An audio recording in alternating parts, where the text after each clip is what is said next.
Hello. Today I'd like to talk to you about how science gets funded in the United States. At least my opinion about it or my experience with it. Not the idealized version, how it really happens. I've been doing this for 25-ish years. So this is basically the sum of my experiences with funding of science in the United States. I'll talk about how funding shapes the science, why incentives matter, and how to operate within this system. So maybe this advice would be interesting or helpful to you somehow. Since YouTube tells me that more than 95% of you are watching this video for the first time, hello, my name is Greg Friedman. For this video's credibility, I have PhD from School of Biomedical Engineering, Science and Health Systems at Drexel University. I was a former faculty there for over a decade, started my own company doing research and development in cold atmospheric plasmas. And I've been doing that for almost a decade. So I've been federally funded throughout my career, and I continue to work with a lot of faculty who are also federally funded, so I understand the landscape a little bit. The focus of my research is on non-equilibrium atmospheric pressure plasma systems, and we use them in applications ranging from cancer treatments, surface modification, water cleaning, forever chemicals, the PFAS destruction, etc., including flight control and space missions. So a lot of cool stuff.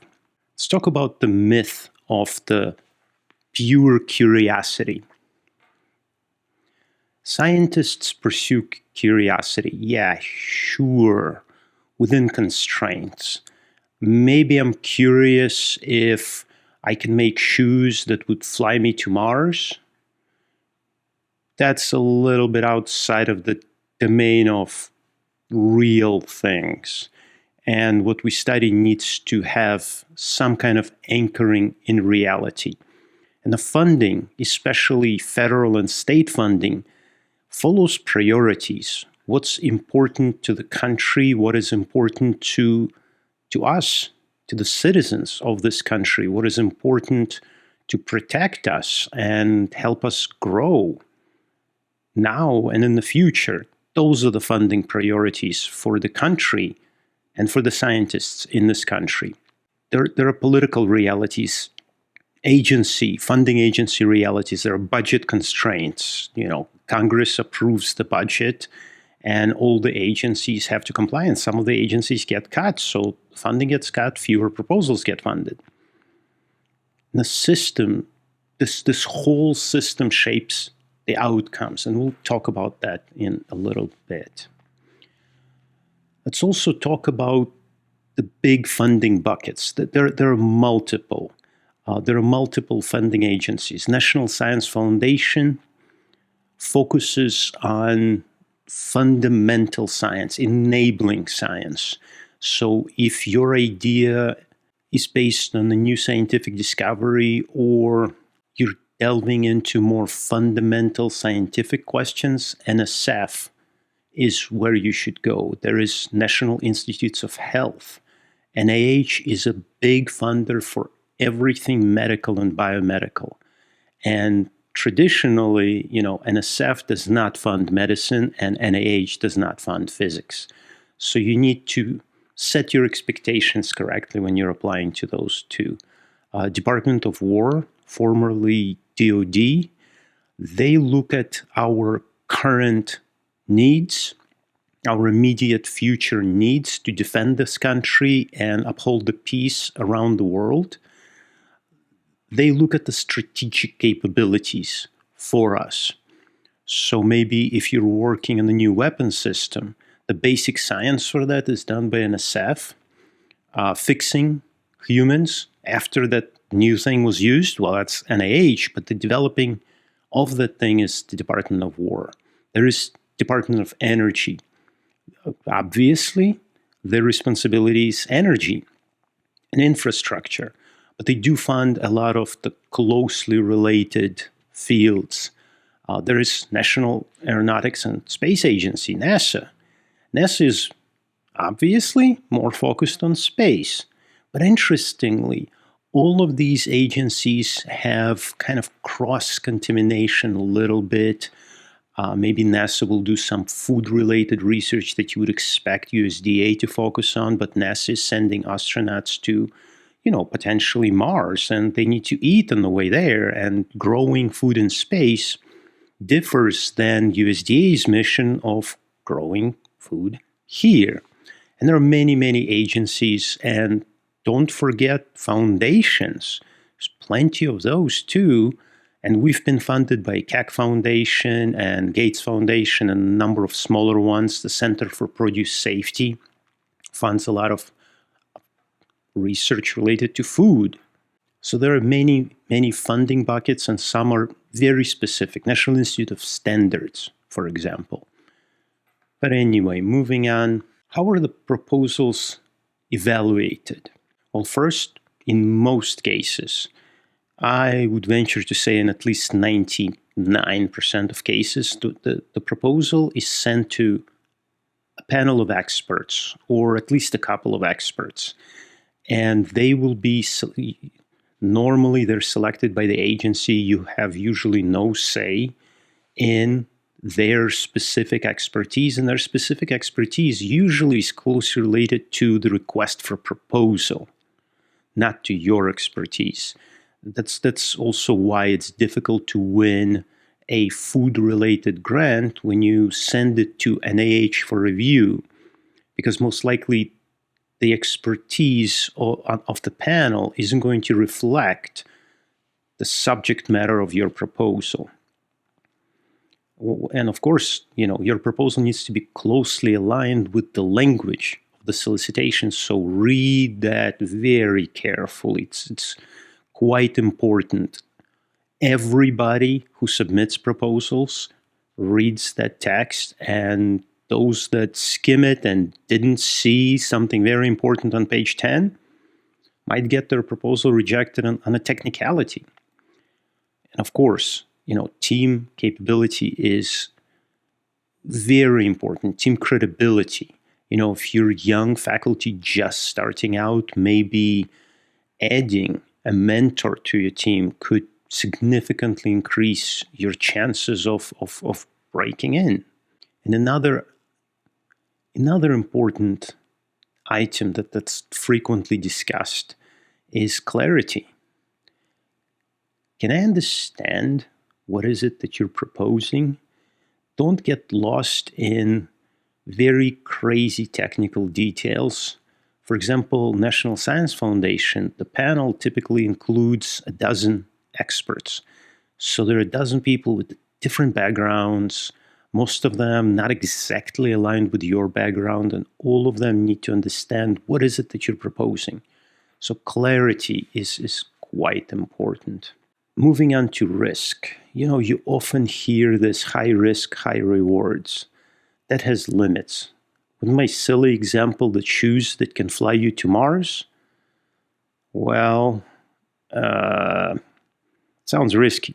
Sounds so risky that even if you're asking for very, very small dollar amount to investigate that, I personally would venture, when I'm on a panel or when I'm reviewing proposals, let's say I have two choices. One is something relatively practical. Yeah, it's high risk, but it's not very high risk. And there's some reward at the end. Well, I would probably select that one over crazy risk and high reward proposal. Controlled risk. Controlled risk is the way I like to look at it, and risk mitigation. So in your proposal, it's very nice to include information on what risks you expect and how you expect to address them. And of course, your theory needs to be solid, and having preliminary data helps. This is why in most research universities, young faculty get a startup package. So one would argue, well, how can I get preliminary data? Well, you get your startup package. And then as you're doing more and more work, you get more and more preliminary data to do other interesting projects. And of course, clarity. Clarity, it always comes back to clarity. Your milestones need to be clear. Fallback plans. What if in year 2 of the 5-year project things don't go the way you predicted? What's your contingency plan? Address that. That's important. Let's talk about incentives. And here I'll start diverging academic versus industry research. In academia, the word on the street is publish or perish. You need to publish. In order to publish, well, you need students and money to do that work. So you need to secure grant funding. And in order to secure grant funding, you need to have reputation of a high performer. So it's a little bit of a catch-22, but in academia, your incentives are publishing, securing grants, advising graduate students, and building your reputation within your community. Industry is very different. In industry, you need to deliver. You need to deliver a machine. You need to deliver a system. You need to hit milestones. That becomes much more important. So even though the grant funding sources are basically the same, the expectations are quite a bit different. And academia tolerates theory. So you're doing, modeling or just back of the napkin calculations. That could be good if it results in a good publication. Industry demands execution. So in the industry, your research can be beautiful science, but it needs to have a practical result. That's usually the case with most of the projects. And specific to small business innovation research and small business technology transfer, I actually had to look that up. STTR stands for Small Business Technology Transfer. I could not have figured that out without Google. Anyway, I'm mostly focused on SBIR grants myself out of these two options. And this funding is designed to de-risk early stage technologies. The way I view SBIR and STTR funding is a way for taxpayers to support high-risk, high-reward research that industry is almost ready for, but not quite. Maybe there is an idea you have that you spoke to, you went to trade show, you spoke to industry folk, and they say, wow, if that only worked, oh my God, we would buy into it, but there's no way we can secure a budget to test your theory.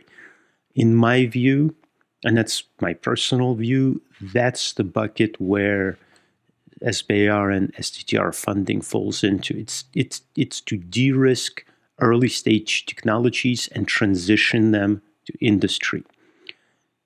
Those grants typically have rather strict budgets and even stricter timelines.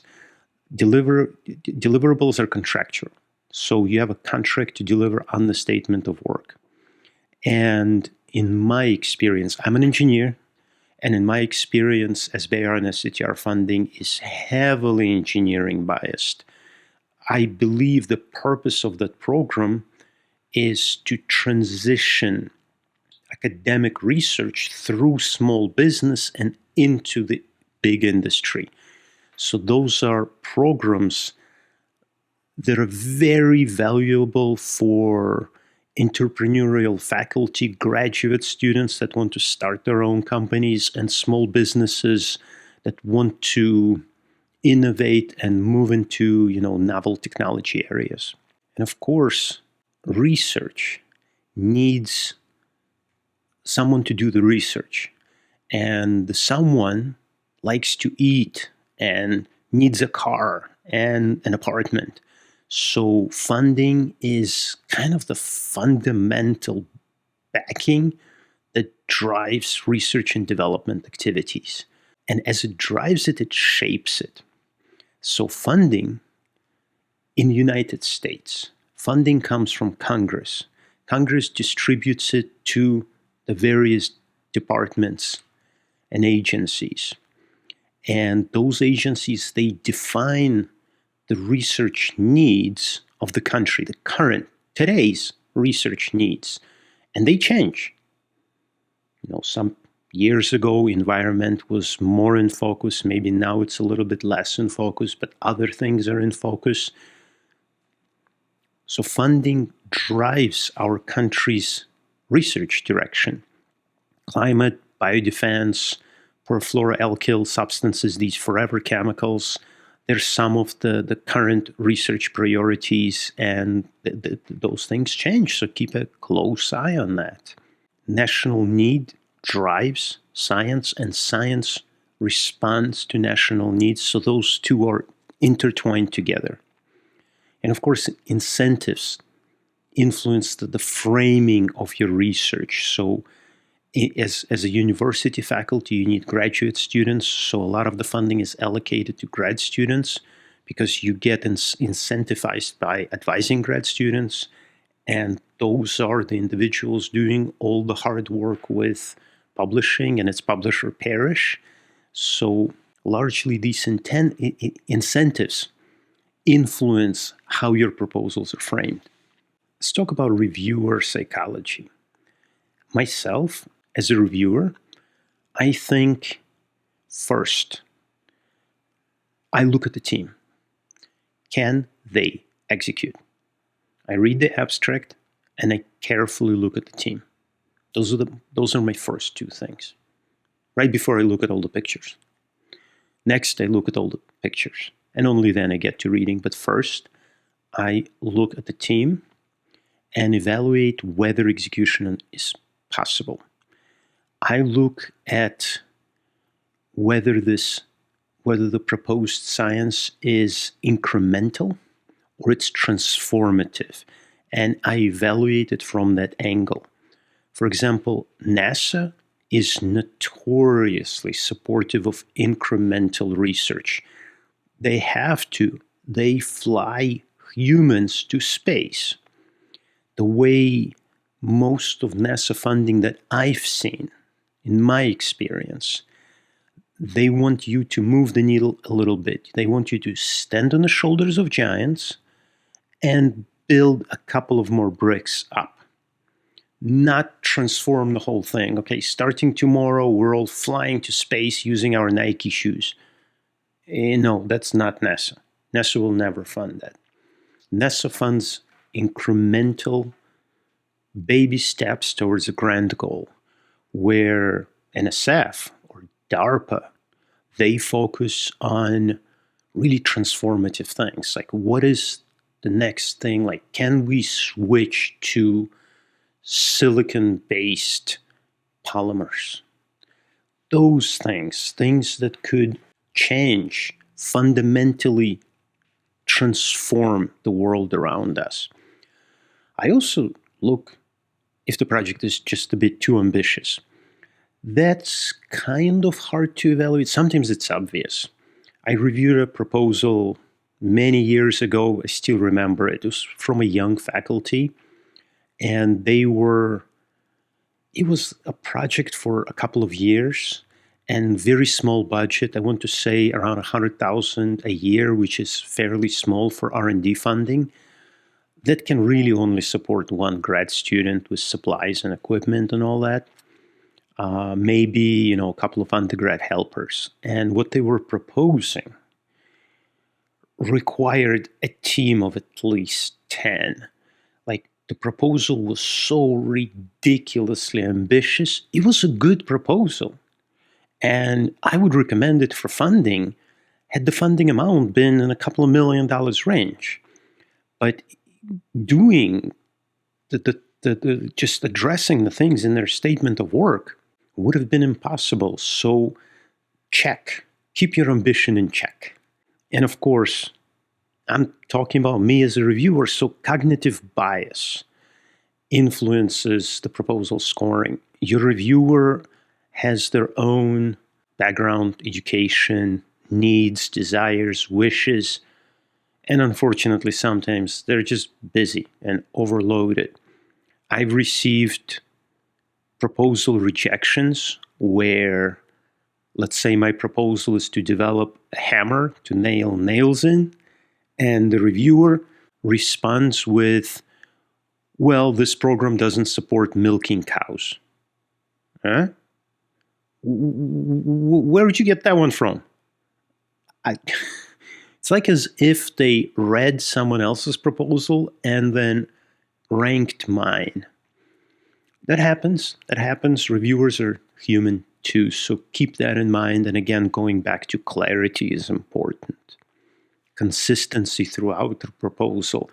A lot of us are cut and paste. At least read your own text for consistency, okay? Yeah, I've made that mistake before. So is the system broken? I don't think so. It's not perfect. There are a lot of comedians that say, American democracy is horrible, but it's much better than the rest of the world. The system is imperfect. I work with a lot of researchers from overseas, and I think United States system for funding research and development is really excellent. Can it be improved? Yes. It's optimized for accountability. More optimization would help. There are outliers, especially with Trump administration and Doge, finding some crazy sounding grants, like studying monkeys for their sexual preferences and all sorts of nonsense. But those are outliers. There are very, very few of those. And speaking of, the system as we have it is not optimized for radical shifts. Even if using shoes to fly to Mars is possible, the system would reject that idea as just too crazy. So things that are too transformative, that are too much outside of the norm, is not something that would typically get funded. So that is one of the problems. If there is an undiscovered genius of a person, they may have trouble securing funding if their ideas are just too much outside of the norm. And that is an unfortunate consequence of the way the system is set up. And understanding all these structures enables you to better navigate them. Understanding how the world works makes it easier for you to live in it. So that's also important. And finally, my advice to young scientists just entering the field, number one, learn how the thing works. Volunteer for NSF panels, NIH panels. Volunteer your time to review other people's work, and you will see how the funding system functions. I've been on NSF panels. I've been reviewer for NIH, for Department of War, for Department of Energy, for NASA, for NIST. Oh gosh, for just about everybody, for Defense Logistics, for many, many, many different agencies over the years. And that's how I learned how the system works.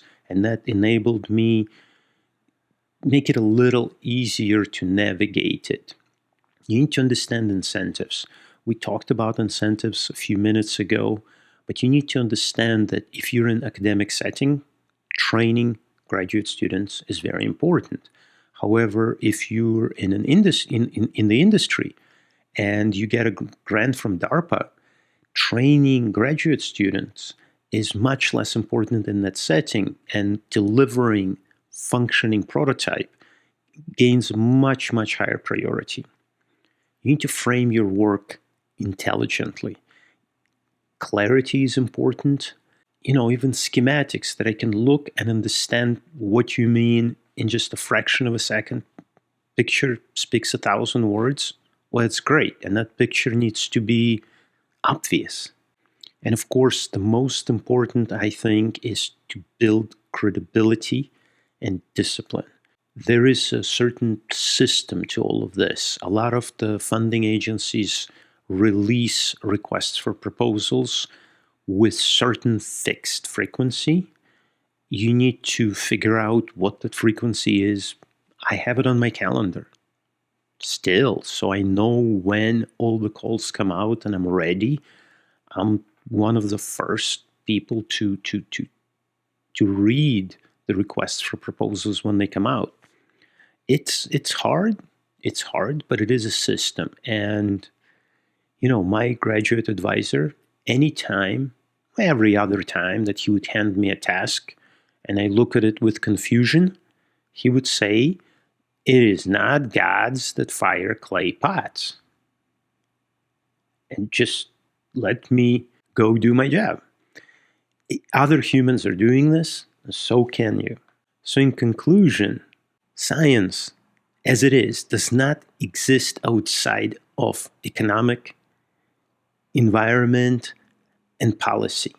You need to understand what's important for our nation today, what's important for our locality today, what problems we're experiencing now. And you need to have good outlook for the future. What things will become important once we solve things that are very important right now? What happens once we cure cancer? What's next? So we need to kind of look at both of those, but not what was important 10 years ago. Understanding system, understanding how it all works, gives you leverage, makes you stronger, better, faster. Understand the system. It is important. And finally, I'm very happy to entertain as many questions as you can throw at me. Please post them down in the comments section. I also am very open to make videos on whatever topics interest you within my domain of expertise, and I'm happy to have a discussion. Thank you for watching this video, and I'll see you in the next one. Peace.